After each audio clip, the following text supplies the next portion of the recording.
여러분 안녕하십니까? 정관용입니다.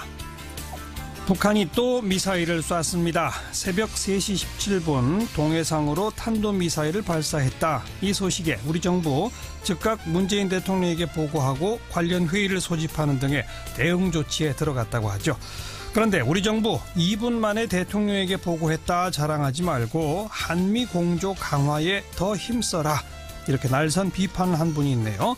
자유한국당 나경원 의원이 그 주인공인데요. 잠시 후에 직접 목소리 들어보겠고요.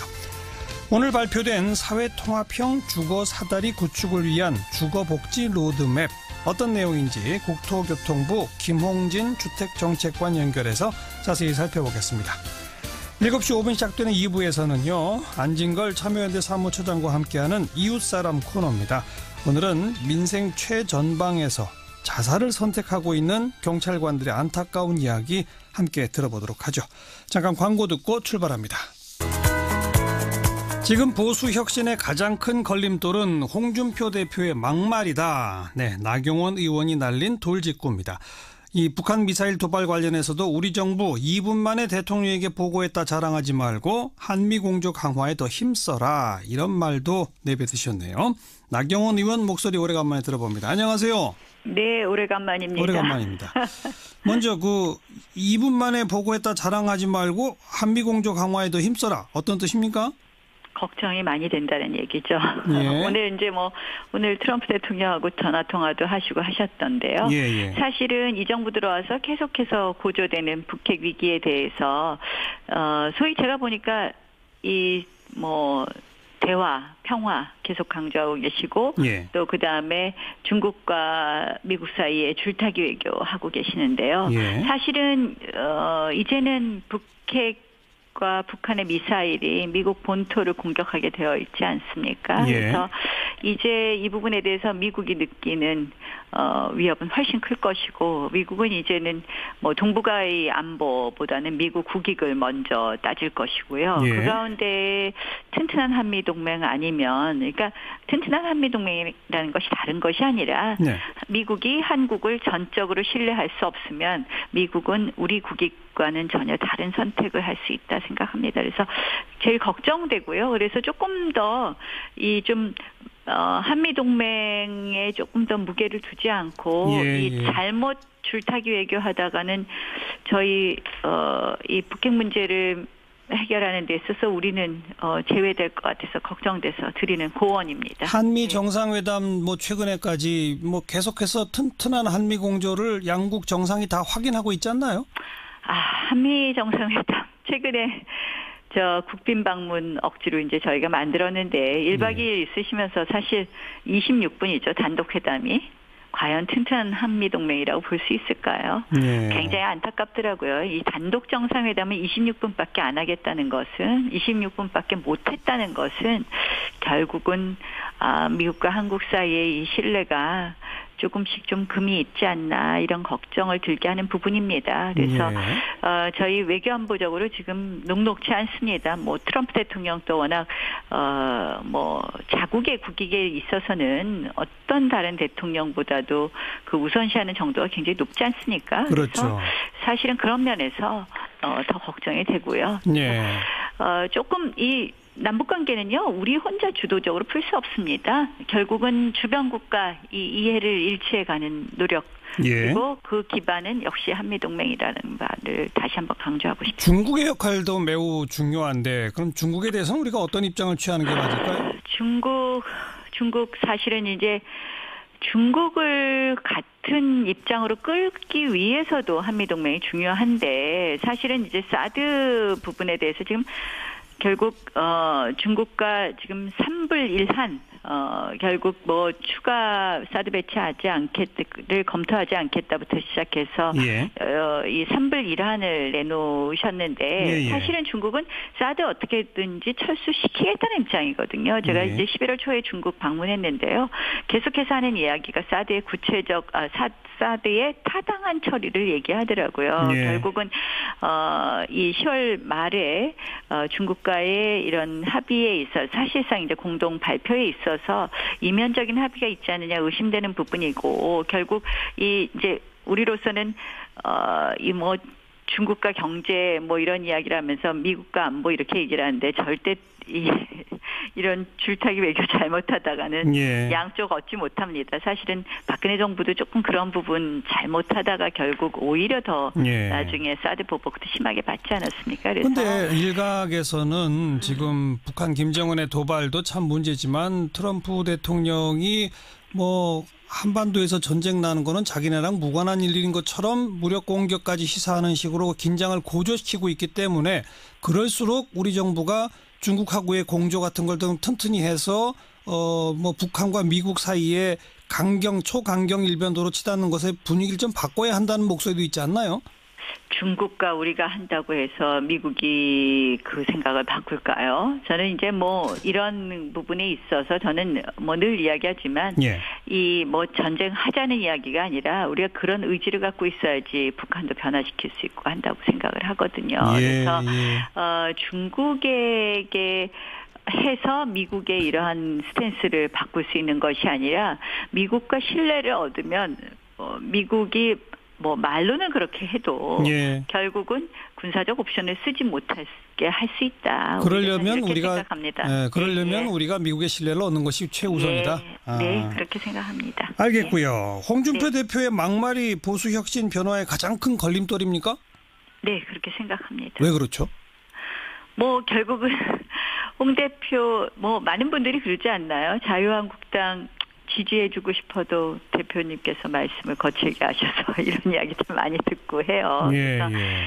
사실은 이제 제가 그 말씀을 드린 것은 이제 이 대표께서 이제 최근에 이제 너무 이 모든 어떤 절차 이런 거 없이 예. 대표 의중대로 모든 걸 좀 당을 만들려는 의지가 너무 강하시더라고요. 예, 물론 뭐 예. 대표의 리더십이 필요한 부분이 있지만 실질적으로 이제 12월 12일 날 있을 이 원내대표 선거도 이 보통 당대표는 그럼 중립적인 입장에 있는 것이 상식 아닌가요? 근데 예. 상식에 반해서 부당하게 개입하시면서 뭐 이제 또 너무 거친 언어로 이렇게 이제 다른 후보들을 비판하시고 하는데 이게 결국은 우리 자해행위죠. 알겠습니다. 예. 막말 얘기 나온 김에 심재철 의원이 문재인 대통령, 임종석 실장 뭐 등등 고발해야 된다. 뭐 내란죄 이런 얘기를 하는 건 어떻게 보세요? 조금 뭐 저는 뭐 이렇게 쉽게 동의할 수 없는 부분이 있는데요. 뭐 그분은 이제 아마 구체적인 뭐 이런 뭐 좀 법을 위반한 부분이 많지 않느냐 이런 부분을 주장하신 거 아닌가 이렇게 생각합니다. 일종의 그것도 막말이라고 보지는 않으시는 거군요. 뭐 지금 이제 홍 대표께서 말씀하신 부분 제가 이제 막말 얘기한 것이 뭐 암덩어리 고름 뭐 이런 이야기시잖아요. 그렇죠. 듣는 사람들로 하여금 이런 어떤 이 감정적인 혐오감을 주는 말씀들이시잖아요. 그래서 이제 그런 부분을 지적한 거죠. 그래서 사실은 그것뿐만 아니라 또 우리 뭐 출마 예상 후보자들에 대해서 일일이 다큐멘터리를 하시더라고요. 그래서 사실은 홍 대표께서 이렇게 우리 당내에 사실 자원도 많지 않은데 이렇게 하는 것은 실질적으로 우리 당에 대한 자해행위다. 알겠습니다. 대표께서 그렇게 하는 것이 마땅하겠냐 하는 이야기를 좀 지적하고 싶습니다. 그나저나 원내대표 경선에 나서십니까? 저는 저희 당이 워낙 지금 인기가 없다고들 하시잖아요. 근데 이제 결국은 다시 국민 신뢰받고 뭐 좀 이렇게 돼야 되는데 그 과정, 당이 다시 좀 재건되는 데 있어서 어떤 역할이 저한테 중요한 걸까 하고 계속 고민하는 중입니다. 아직 고민 중이다. 네, 그렇습니다. 여기까지 수고하셨습니다. 네, 고맙습니다. 자유한국당 나경원 의원이었습니다.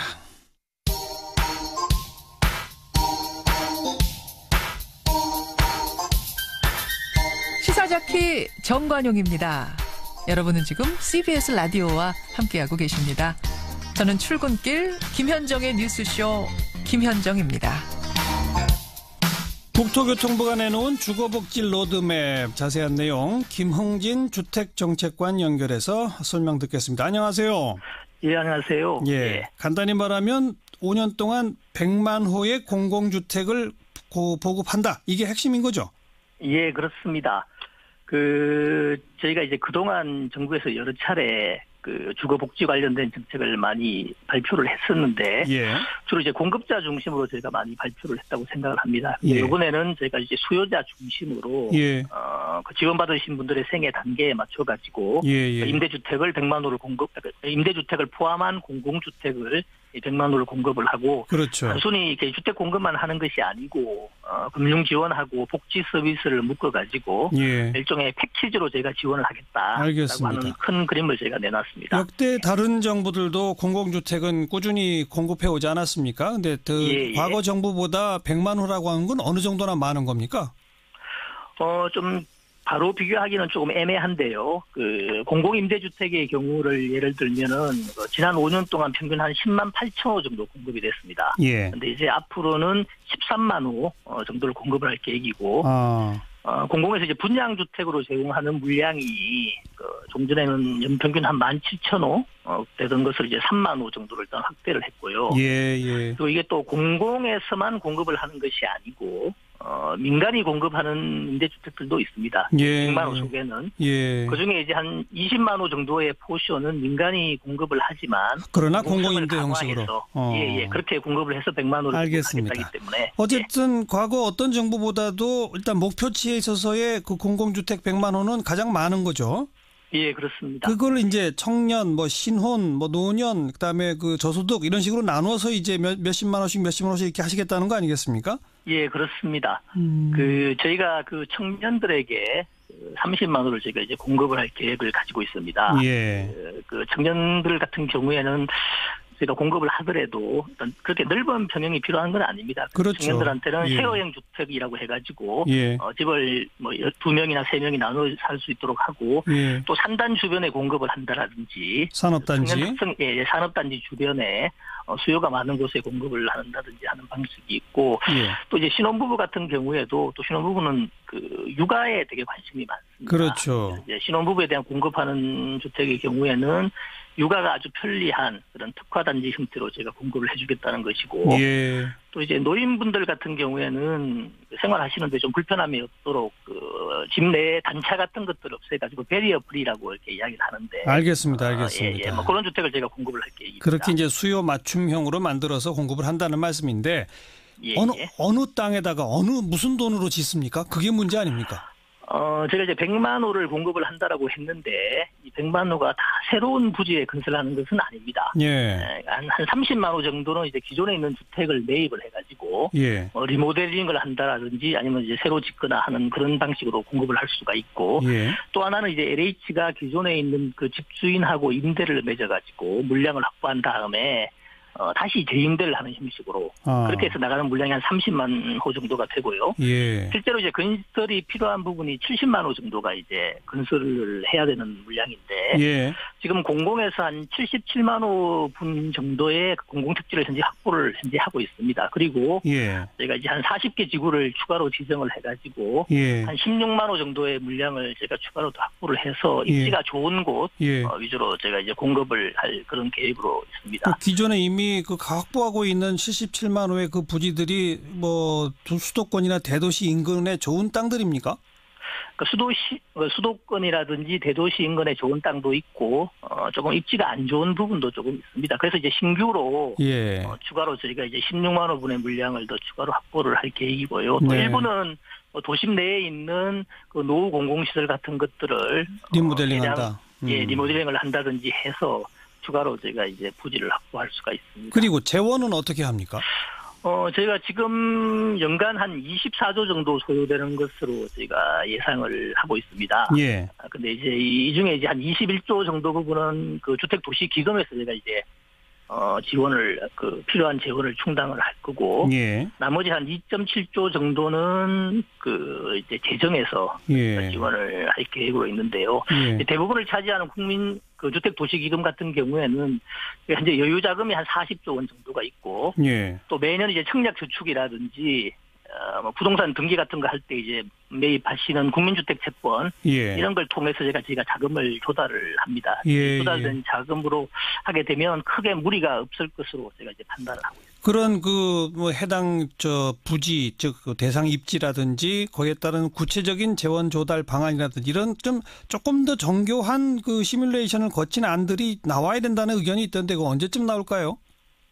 저희가 그 내년도 예산에 지금 현재 국회에서 아직 확정은 되지 않았습니다만 내년도 예산에 필요한 부분들이 일단 반영은 되어 있고요, 내년도에. 그다음에 그 이외 부분도 저희가 뭐 기본적으로는 그 연차별 계획을 가지고 있습니다. 그래서 그걸 가지고 예산 편성할 때 저희가 반영을 시키도록 그렇게 할 계획입니다. 알겠습니다.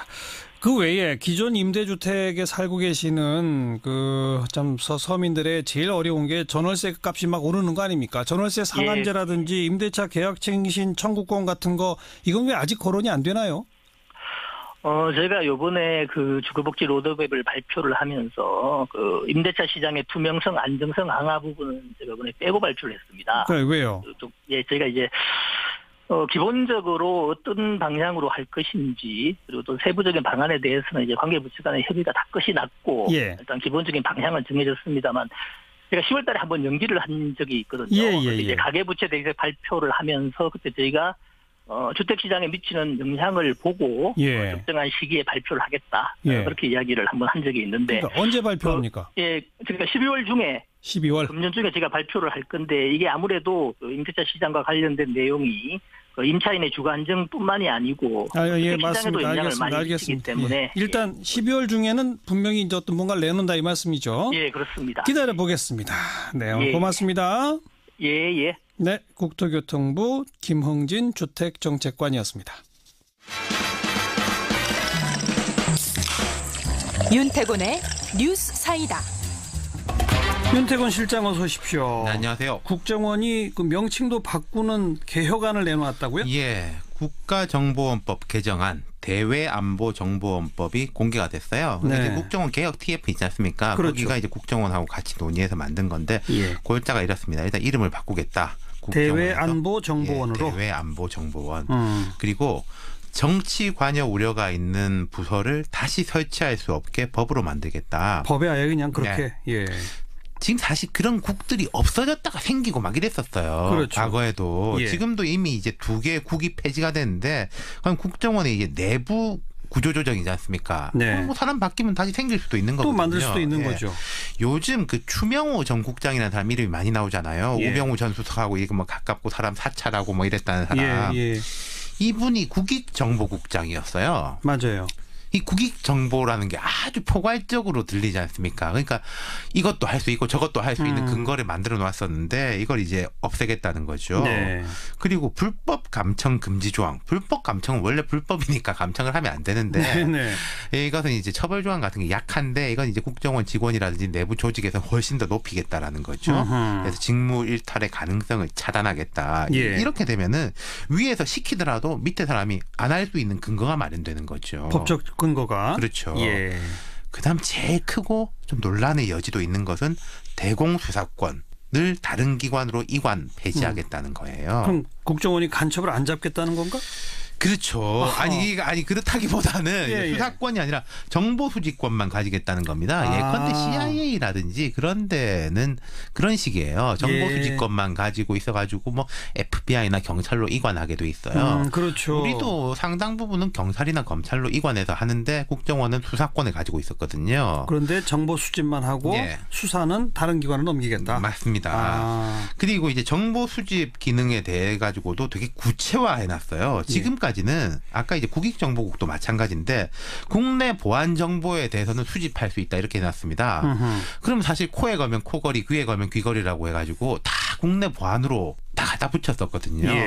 근데 이제 어떻게 하냐면은 국외 및 북한 정보, 방첩, 대테러, 국제범죄 조직, 방위산업 침해, 경제안보 침해 관련된 정보만 수집한다. 그럼 국내 보안 정보라는 용어는 빠진다? 그렇죠.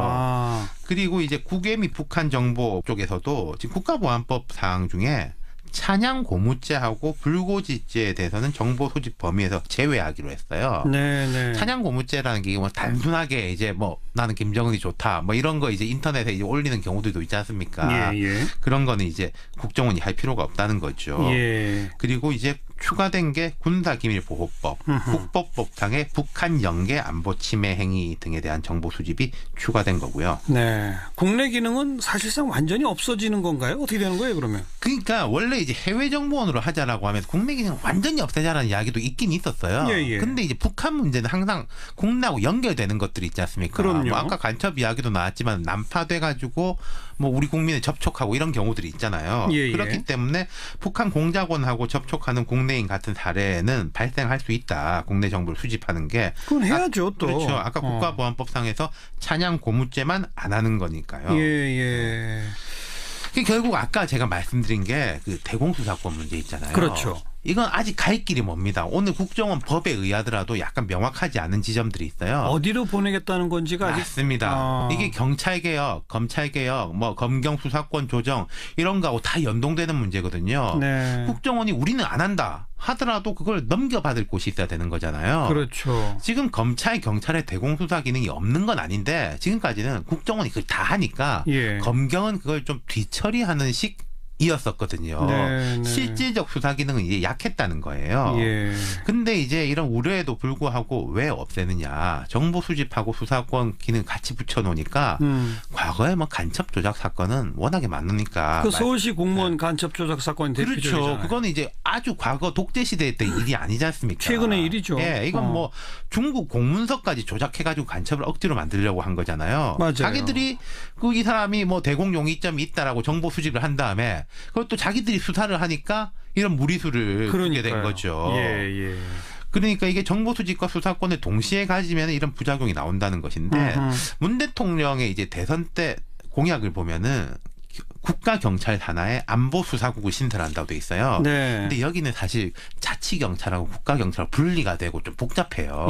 지금 경찰개혁에 대한 여러 가지 안이 나오는데 이렇게까지 가기는 어려울 것 같은데 어찌됐든 간에 경찰 조직 개편이 돼야지 이걸 받아가는 데가 아무튼 있는 거죠. 문 대통령의 그 대선 공약의 기본 정신은 국정원의 대공수사권을 경찰로 간다. 맞습니다. 이거죠. 그럼 이 조직 재편도 되겠죠. 지금 국정원의 직원들 중에 일부들이 뭐 경찰로 이제 이관되거나 신분 이전을 하는 이제 큰 경우가 발생하지 않겠습니까? 그럼요. 뭐 1000명 단위의 사람이 옮길 수도 있는 거죠. 아무튼 지금까지 나온 국정원 개혁안이나 국정원 개혁 관련 법 중에서는 가장 좀 센 것 같은데. 그렇죠. 앞으로 진척이 어떻게 될지 지켜보겠습니다. 네. 수고하셨어요. 감사합니다. 윤태곤 실장이었습니다. 오늘 들어볼 소리는요. 북한이 ICBM급으로 평가되는 미사일 결국 발사했는데요.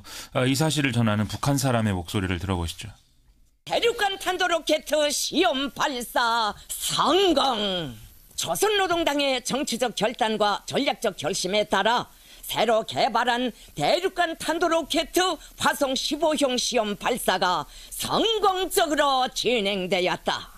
김정은 동지는 새형의 대륙간 탄도로켓 화성 15형의 성공적 발사를 지켜보시면서 오늘 비로소 국가 핵무력 완성의 역사적 대업 로켓 강국 위협이 실현되었다고 긍지 높이 선포하시었다.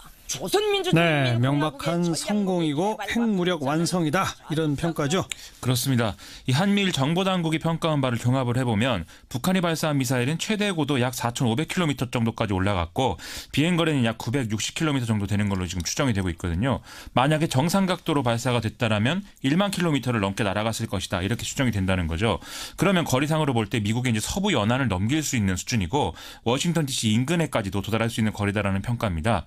전문가들은 신형 엔진을 2단 부분에 도입한 게 이 미사일의 사거리 증대로 이어졌을 것으로 추정을 하고 있습니다. 그럼 미국 본토 타격 능력 이제 확실해진 거다 이건가요? 이제 그런 부분인데 하지만 아직 미심쩍은 대목이 없는 것은 아닙니다. 첫째로 실제 핵탄두에 준하는 무게가 이 탄두 부분에 실려 있었느냐 이걸 이제 알 수 없다는 것이죠. 네. 북한은 정부 성명을 통해서 초대형 중량급 핵탄두 장착이 가능한 미사일이다라고 주장하고 있긴 한데 전문가들은 그게 아니라 뭐 모의탄두나 좀 가벼운 걸 실어서 이렇게 사거리가 늘어난 거 아니냐 이런 의구심을 갖고 있는 상황이라고 하고요. 둘째는 늘 얘기가 나오는 대기권 재진입 기술의 확보 여부가 불분명하다는 겁니다. 이 대기권 재진입 기술이 확보가 됐는지가 검증이 되려면 어쨌든 정상각도 발사가 이루어져야 된다는 것이거든요. 그런데 어쨌든 어쨌든 고각 발사로 진행이 됐기 때문에 여전히 기술 확보는 안 된 상태로 추정할 수밖에 없다는 얘기입니다. 어쨌든 지금까지 쏜 것보다는 가장 멀리 날아가는 것은 확실한 거 아니겠습니까? 그렇습니다. 미국의 반응은요? 백악관과 행정부는 전반적으로 좀 톤 조절에 힘쓰는 분위기인데요. 트럼프 미 대통령 원래대로라면은 강력한 어떤 그런 이 수사들을 동원한 발언들을 해야 될 것 같은데 우리가 처리하겠다라는 얘기만 하겠다 이런 얘기 정도를 하고 있습니다. 또 대북 접근법에 대해서도 뭐 달라지는 것은 없다 이렇게 분명히 하고 있고요. 렉스 틸러슨 국무장관도 모든 국가가 강력한 경제적 외교적 조치를 취해야 한다라는 수준에서 이제 얘기를 내놓고 있습니다. 하지만 공화당 중진인 린지 그레이엄 상원의원을 비롯해서 이 강경 보수층에서는 북한에 대한 선제 타격, 예방 타격 그리고 미사일과 핵실험 관련 시설에 대한 표적 타격 이런 것들을 지금 강하게 요구하는 목소리가 높아지고 있는데요. 예. 오늘 문재인 대통령도 NSC 회의 주재한 자리에서 북한이 상황을 오판해서 우리를 핵으로 위협하거나 미국이 선제 타격을 염두에 두는 상황을 막아야 된다 이렇게 평가를 하고 있는 상황입니다. 우리 정부가 취한 여러 가지 대응 조치에 대해서는 어떤 평가가 나옵니까? 우리는 어제부터 북한 미사일 발사 징후가 임박했다 이런 사실을 감지를 했는데요. 어제 저녁에 문재인 대통령이 미리 합참의장에게 지해공 합동 정밀 타격 훈련 권한을 위임을 해놓은 그런 상태였다고 합니다. 예. 이 덕분에 미사일 발사 직후에 신속한 대응 훈련이 진행됐다고 하고요. 또 문재인 대통령은 오늘 오전에 트럼프 미국 대통령과 직접 통화를 해서 한미 양국이 관련 정보를 공유하고 공조해야 한다는 점을 확인했습니다. 또 오후에는 이제 아베 신조 일본 총리와 또 통화를 통해서 공조 사실을 확인하기도 했고요. 전반적으로 좀 군사적 측면이나 또 국제 공조면 등에서 흠잡을 데 없는 대응이었다 이런 평가가 지배적인 것 같습니다. 한동안 잠잠하던 북한 미사일을 또 쏜 의도는요? 트럼프 미 대통령의 이 동아시아 순방을 전후로 해서 북한과 미국 양국 간의 어떤 비공식적인 대화 채널 가동 이런 시도가 있었던 것 같긴 합니다. 실제 북한은 거의 70일 이상 이제 군사 도발을 하지 않는 그런 태도를 유지해 왔는데요. 하지만 북한이 비핵화를 전제한 협상은 거부한다. 이 방침을 계속 고수를 했고 또 중국이 파견한 특사를 거부하면서 이 중국의 개입 능력을 없애버리는 그런 좀 상황의 악화를 자초했다는 것이죠. 결국 북미 간의 직접 대화를 요구하는 벼랑 끝 전술의 일환으로 미사일 발사했다 이렇게 봐야 될 것 같은데요. 하지만 당분간 대화 국면이 열리기보다는 제재 강화 국면들이 계속 이어질 가능성이 크기 때문에 한반도를 둘러싼 긴장은 계속 고조되는 상황이 될 것 같습니다. 그렇겠죠. 다음 뉴스요. 우병우 전 청와대 민정수석 비서관이 오늘 검찰에 피의자 신분으로 출석을 했는데요. 이석수 전 대통령 직속 특별감찰관을 비롯한 공직자와 민간인들을 불법 사찰했다. 이런 의혹을 받고 있는 상황이죠. 우병우 전 수석은 지난 1년 사이에 포토라인에 4번째 섰다라면서 이게 숙명이라면 받아들이고 헤쳐나가는 것도 나의 몫이다 이렇게 얘기를 했는데요. 그동안은 좀 검한 불선한 태도로 구설수에 올랐는데 오늘은 체념한 분위기에 가까운 그런 모습이었습니다. 검찰은 구속영장을 청구하는 방안을 적극적으로 검토 중이라고 하는데요. 우병우 전 수석이 말한 이 숙명이라는 게 과연 구속이 된다는 것인지 이게 전 국민적 관심사가 되어 있는 상황입니다. 전병헌 전 수석 관련 소식도 있죠?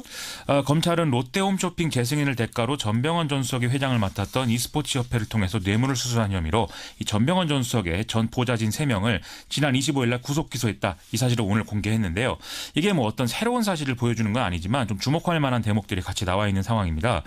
검찰은 GS홈쇼핑이 2014년 e스포츠 협회에 1억 5천만 원을 기부한 행위도 제3자 뇌물 여기에 이제 해당할 가능성이 있다고 보고 관계자들을 계속 소환 조사하고 있는 상황이고요. 어제는 압수수색까지 강행하는 등 추가 조사를 지금 진행 중이거든요. 전병헌 전 수석은 당시에도 국회 미방위 소속이었는데 이 GS홈쇼핑이 소비자 피해 보상 건수가 많은 상황이다라는 비판성 보도 자료를 낸 이후에 이런 기부가 이루어졌기 때문에 이게 이제 위법 행위에 대해서 검찰이 주목하고 있다라는 얘기입니다.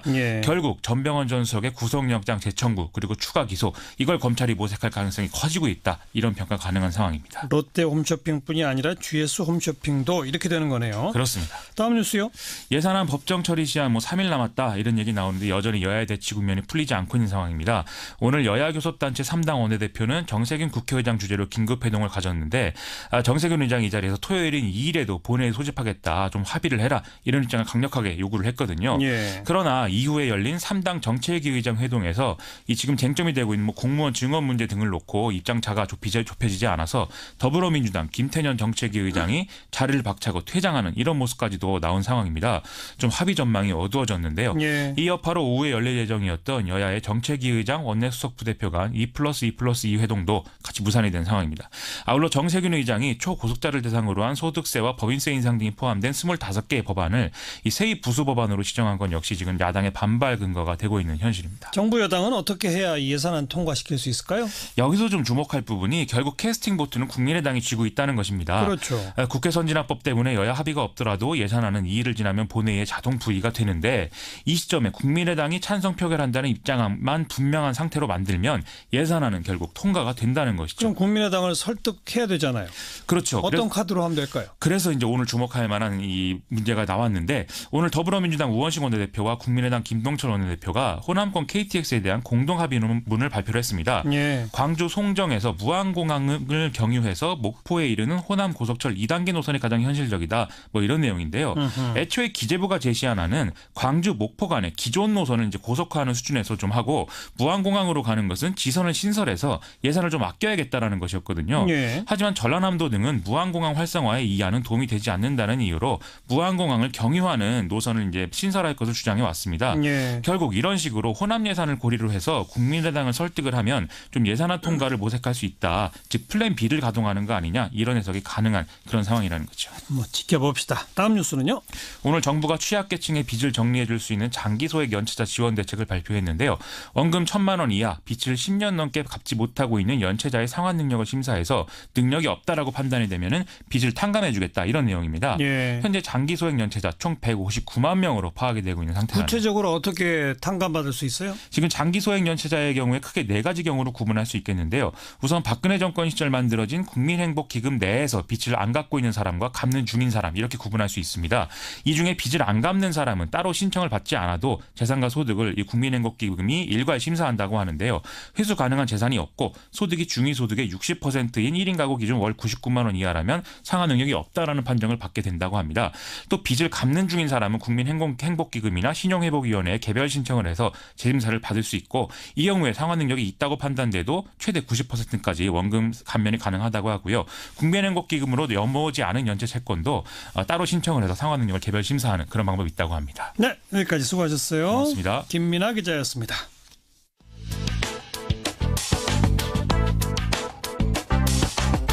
궁금한 뉴스, 만나고 싶은 사람. 시사자키 정관용입니다. 2부를 듣고 계십니다. 어렵게 살아가는 우리 이웃들 돌아보는 안진걸의 이웃사람 코너입니다. 오늘은 경찰관 이야기를 해볼 텐데요. 경찰이 뭐 무섭기나 하지 뭐 어렵게 살아가느냐 이러실 분들 계실지 모르는데 스스로 목숨을 끊는 경찰관들이 그렇게나 많답니다. 네, 참여연대 안진걸 사무처장 어서 오십시오. 예, 안녕하십니까. 최근에 인천에서만 잇따라서 한 3분 맞죠? 예, 맞습니다. 좀 소개해 주세요. 29일 날 고속도로 순찰대 소속의 A경위가 아마 재활 치료 중이었던 것 같아요. 고속도로 순찰되다 보니까 이제 교통사고에 치여가잖아요. 예. 그 재활 치료 중에 자살하는 일이 있었고요. 26일 날에는 B경위가 산에서 이렇게 또 안타깝게 자살하는 경우가 있었고. 예. 그다음에 이제 세 번째 케이스가 지난 10일인데 지구대 휴게실에서 곤총 자살을 했습니다. 맞아요. 평소에 우울증도 있었다고 하는데 예. 더 안타까운 것은 이분의 경우 그 다음 날에 따님 결혼식을 앞두고 있었다는 겁니다. 아이고, 예. 그러니까 사실 경찰 10만 명에 되는 거대한 조직이고 지난 독재 정권의 역사를 보면 경찰이 국민들에게 사실 민중의 지팡이가 아니라 민중의 몽댕이가 되었다. 민중을 네. 향한 그래서 이런 비아냥의 비판도 받았지만 그래도 우리가 세상을 살았는데 가장 중요한 두 서비스가 하나는 주민센터, 하나는 지구대잖아요. 그러니까 파출소 지구대, 예, 경찰 서비스, 행정 서비스.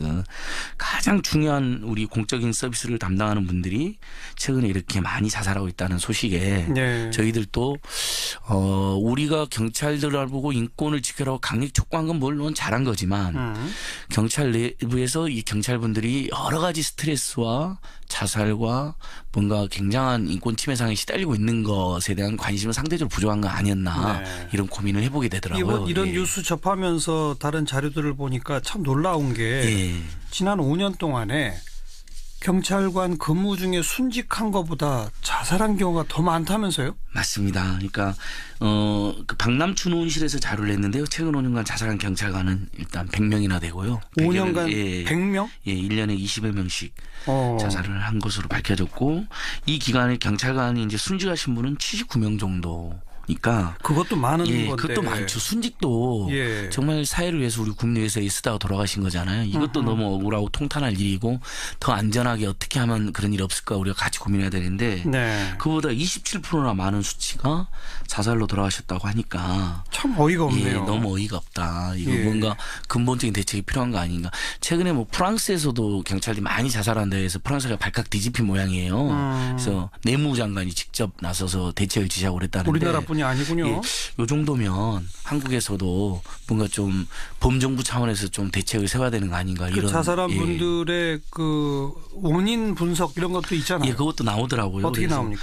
우울증 등 정신 문제가 24%로 가장 많습니다. 그게 1등이에요? 예, 가정 문제도 한 24% 되고 다음 이제 신병, 비관, 경제 문제, 질병 뭐 이런 문제인데 실제로 또 질병으로 많이 돌아가시더라고요. 네. 지난 5년간에도 한 268명 정도 돌아가시고 했더라고요. 그러니까 질병이 제일 자살원이 많고 경찰 직분이 그다음에 자살, 그다음에 순직으로 되는 겁니다. 이렇게 사망 원인으로. 근데 그러니까 대부분 보면 이제 경찰이 한 직무를 딱 보시면 알겠지만 이건 실제 교통이든 뭐 흉악 범죄든 그런 데 노출되어 계시고 범죄에서 그다음에 굉장히 스트레스가 많을 수밖에 없잖아요. 정신건강 취약 직종으로 분류된다면서요? 예, 예전에 산업안전보건연구원에서 직장 정신건강 연구했는데 경찰, 소방관, 병원 종사자들이 외상후 스트레스 장애 고위험군으로 분류되어 있고 그게 이제 2016년 연구 결과고요. 2013년도에는 한국고용정보원에서 스트레스 1위 직업으로 경찰을 꼽았습니다. 스트레스 1등? 예. 근데 충분히 이해가 되는 것 같아요. 그러니까 그 이른바 감정 노동하는 일부 직종이 스트레스가 많은 거로 우리가 알려져 있잖아요. 근데 경찰관 선생님도 그 위험에도 노출되어 있으면서 사실 요즘은 국민들이 굉장히 친절하시잖아요, 다들. 또 국민들이 또 이렇게 예전보다는 기본권이 신장하셔서 이런저런 정당한 요구, 경우에 따라서는 과한 요구도 하는 분들도 있고 그런 요구도 굉장히 늘어났기 때문에 그러니까 경찰이 또 인권경찰로 거듭나는 과정에 있는 건데 내부에서는 또 그런 문화가 아직은 아니잖아요. 상명하복, 독재시대 경찰 문화 남아 있습니다. 뭐 그런 게 이제 안팎에서 아마 어려움을 겪지 않나 이런 고민을 해봅니다. 그러니까 이쯤 되면 한국 사회에서 이제 소방관 문제는 많이 우리가 거론되고 뭐 고 챌린지 캠페인들도 많이 하시잖아요. 근데 경찰관 선생님들에 대해서 이제 저희가 본격적으로 좀 더 이 상태를 이렇게 방치하지 않는 뭔가 노력이 범사적 노력이 필요한 것 같습니다. 지금 그 전직 경찰 공무원이셨고 지금은 경찰 인권센터를 운영하고 계신 장신중 센터장 전화로 좀 연결해서 좀 생생한 이야기를 듣고 더 이야기를 나누도록 하겠습니다. 네, 장신중 센터장님 안녕하세요. 네, 안녕하세요. 예, 센터장님은 경찰서장까지 지내셨죠? 순경부터 시작해서. 네, 그렇습니다. 모두 몇 년 근무하신 거예요? 네, 32년을 근무를 했습니다. 그런데 장 센터장님도 혹시 그 32년 근무 도중에 좀 뭐 우울증을 앓거나 이러신 적이 있었나요?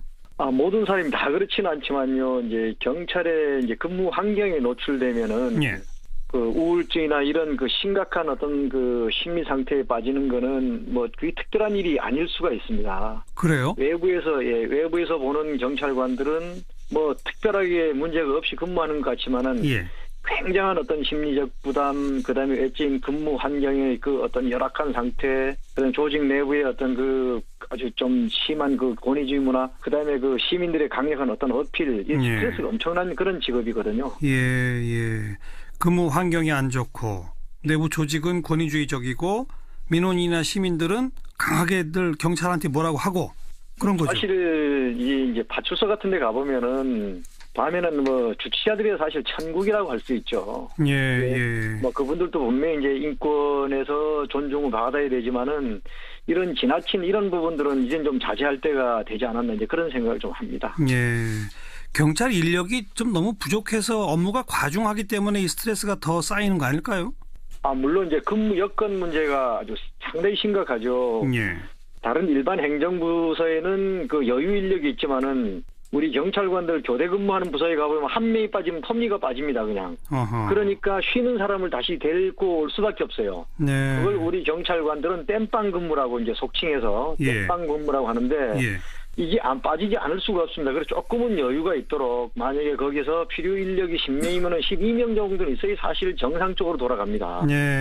근데 많아야 10명 아니면 적게 주거든요. 그냥 한 명만 그 근무가 빠져도 부족하니까 다른 조에서 쉬는 사람을 빼올 수밖에 없고 이런 악순환이 계속되는 거죠. 야간 근무도 많죠. 그럼요. 야간 근무가 정말 그 안 해보신 분들은 그 야간 근무의 고통을 모르십니다. 제가 예전에 경찰의 민낯이라고 하는 곳에도 썼는데 첫날 내가 정말 굳은 결심을 하고 초임 순경 첫 근무 날에 내가 졸았다.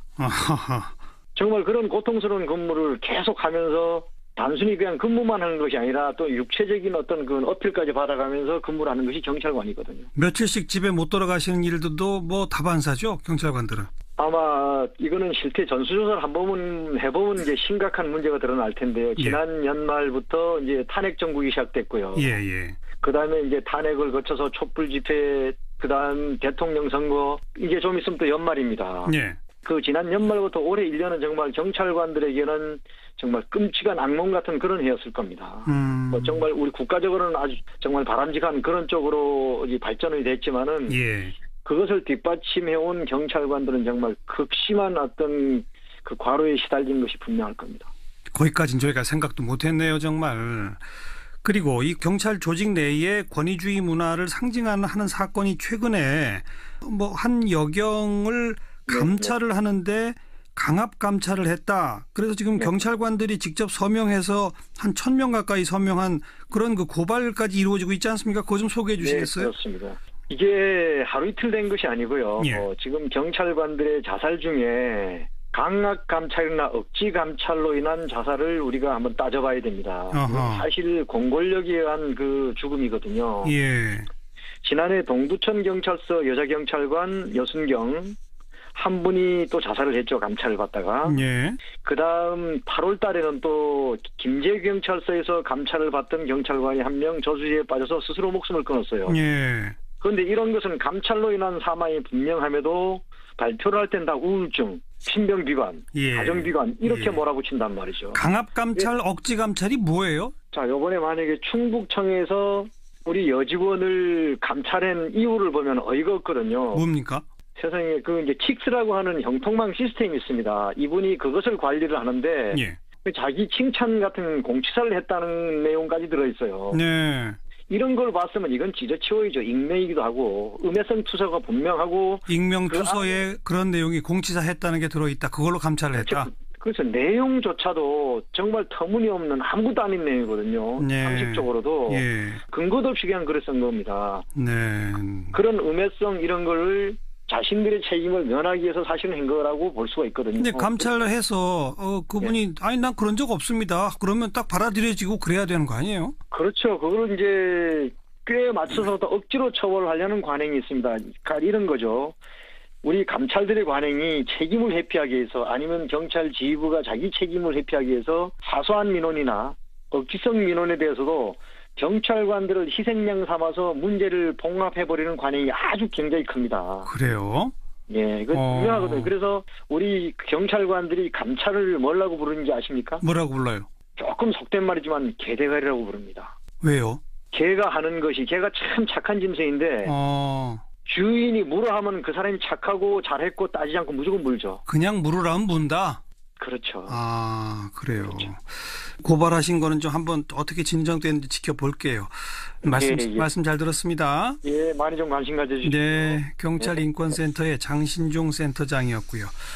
안진걸 처장, 이런 감찰 이런 것까지는 정확히 몰랐죠? 시민단체에서. 뭐 저희들은 이제 검찰이나 경찰 같은 경우는 오히려 감찰이 제대로 안 되고 있는 거 아니냐라는 지적을 많이 내부 했잖아요. 비위가 많으니까. 비리라든지 또는 인권 침해성 사실은 사고도 많이 있었기 때문에. 근데 한편으로는 그 군사독재 정권식의 어떤 불건강한 조직 문화나 가불 문화가 부당하고 과잉 감찰로 그러다 보면 대부분은 하위 순경들이나 하위 경찰관들만 피해를 보는 거잖아요. 그렇죠. 어떤 윗 사람들의 어떤 체면치레라든지 면피성 그런 조치 때문에 그런 그래서 이렇게 희생이 계속 발생하고 있다면, 그러니까 아까 이제 직무상의 스트레스라든지 그런 위험 요인으로 인해서 많은 분들이 자살하고 있는 문제하고 과잉 감찰로 이렇게 많은 경찰들이 이렇게 고통을 받는다면 국민들이 위해서 건강하고 행복하게 서비스를 할 수가 없잖아요. 그렇죠. 사실은 사회가 건강하면 범죄가 줄어서 사회가 건강하면 경찰 선생님들 스트레스가 덜하는 거고 또 경찰들이 건강하고 행복하게 좋은 서비스하면 우리가 치안도 좋고 우리 국민들도 안전해지는 거잖아요. 경찰이 건강해야 사회가 건강하죠. 그러니까